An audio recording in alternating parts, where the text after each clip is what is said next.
the pit, didn't she? Yeah, so it was a very timely word, Loretta. I think many of us could agree with you that the plight of a saint in the pit is something really terrible. And Psalm 88, like you mentioned, is a lament, but most of the laments end with the change in tone, but in Psalm 88 you don't see that change. And it ends there in that grief and in that plight, and you go home wondering, God, how long, O Lord? And that was where we were last week, and I just want to speak in the heels of what she shared. Like I said, it was timely, and I went home, I was inspired to write an article called Divine Abandonment. That's exactly what you feel when you read Psalm 88. You are abandoned by a God who loves you. You are abandoned and you are left alone by the very God who called you by your name. It is dark nights, it is lonely, and I think a couple of times in Psalm 88 it says, loved one and friend you have removed from me. And it is the plight of saints as they go through this Christian life. It is so normal, it happens. And God, I think, comforts us by saying that you are not alone in that. There's a cloud of witnesses around us. And that is exactly why I chose Psalm 29. Because when you go through those valleys, when you are in the pit and when you can't see God or your loved ones, there is still another perspective to it. There is an immutable God still out there. There is a God who does not change. And in that perspective, if you look, this same God tells you that, my dear child, this pit is not the end in itself. It is a place where I want you to strengthen yourself. Now, strengthening yourself is a concept that David talks again and again. I will find my strength in the Lord. And it says in 1 Samuel, it says that David strengthened himself in the Lord. And you wonder, how can somebody strengthen themselves in the Lord? Usually, we go to friends who can strengthen us with the word of encouragement, or somebody comes to you and helps you to strengthen yourself. But strengthening yourself is a concept that is new to me. Apparently, it is not to David. And he challenges us with that. Now, you come to Psalm 29. You wonder how to strengthen yourself. And David, this pit is not something that is new to David. He talks about pit. Even in Psalm 28, he talks about being in the pit. And Psalm 88 is not written by David, but you still heard Loretta saying last week about the pit. And you come to Psalm 29. David actually is calling upon the sons of the mighty, to ascribe to the Lord glory and strength. And you ask yourself, who is David calling here? Now, if you were to read some commentaries, it says that David is calling on angels, heavenly host, to worship with him. And you ask yourself, why is David? That is not our practice. We don't, of course, say, angels, come, join me. Let us praise God. That is not our practice. And you wonder, why would David call on angels to worship with him? There's only one answer, my dear friends. When you are in the pit, you don't have anyone. You don't have anyone. And then you look around, you don't see anyone. And all you can see is to say, I know there are heavenly hosts worshiping God right at this moment, and I am going to join them.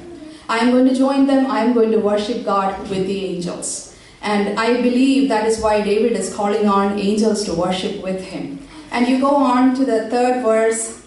Actually, the psalm, the first two verses, David is calling on angels to worship him because he feels that somehow in the pit, his praises are not sufficient enough. He don't have the strength. Like he said in the beginning, all cracks and bends, right? We are cracked. We are about to be broken. We are in the pit, and we are almost at the point of giving up and being broken.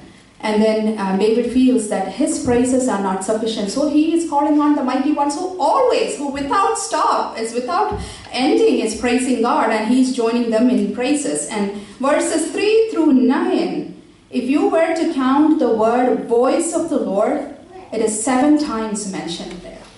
Voice of the Lord is upon the waters. Voice of the Lord is powerful. Voice of the Lord is majestic. Voice of the Lord breaks cedars. Voice of the Lord hews out flames of fire. Voice of the Lord shakes the wilderness. Voice of the Lord makes the deer to calve and strips the forest bare. 7 times it mentions about voice of the Lord. I just want to say that if you were to look in the Bible for the significance of 7, God says that He rested on the 7th day. 7 is always contributing to or signifying a completion or a complete. Now, complete sense of something happening. Now, verses 3 through 9, things that you see here are destruction. You see flood, you see thunders, you see breaking of cedars, you see flames of fire, you see shaking of wilderness, and you see forest stripped bare. It is nothing but destruction that you see from verses 3 through 9. But David's eyes are not seeing destruction. David's eyes are seeing or hearing the voice of the Lord over all these things. Now let me ask you something. If you were in a pit and you see, or if you were in a pit and you sense that rescue workers are out there trying to get you out, which sense of you would first pick up that? Is it your hearing or is it your sight? Your hearing. Your hearing will be the first to pick up that they are near, they are coming. That's what is happening here, I believe, because David is in the pit here and he is saying, voice of the Lord is upon all these things. And he is not willing to see the destruction, he's not willing to see, the storm as it is, but he is ascribing God's power or God's voice upon all of these things. Now we learn science. We know if I ask my children also, they'll tell you the reason behind floods, they will tell you the reason behind earthquakes, the reason behind all these things. But David here is saying the voice of the Lord is above all these things. Now, interesting thing about this psalm is that if you were to read 3 through 9 and you see all these voice of the Lord mentioned over each one of these descriptions, and you knew the geography of ancient Mediterranean or ancient Middle East, it always starts in the north with waters. Northern part of ancient Middle East had Mediterranean waters. And then you go down, you have all these vegetations and the mountains, and it is mentioned here about Lebanon and Cherian. And you go further down, there's wilderness of Kadesh, and that is how it ends. It starts with water, it goes into a place of mountains and vegetation, and it ends with wilderness. Now, if you were to look here, everything had a beginning with the voice of the Lord upon the waters. The storm and the flood and everything that is beginning with, David is actually picturing all the destruction that can happen to the surrounded Middle East or Jerusalem. It starts with water, it goes on to a place of vegetation, and it ends in wilderness. And David is saying, there is a beginning for your storm. There is a midpoint for your storm. There is an end for your storm. It has boundaries. And throughout these boundaries, David is saying, voice of the Lord is around it.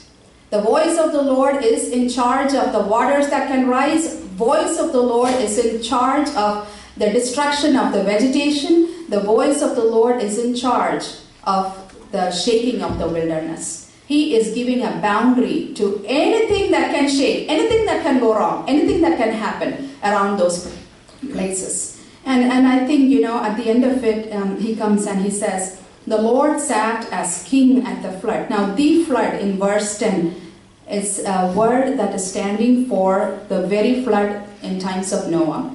And David says, the God who was king at that flood in Noah's time still sits as king forever.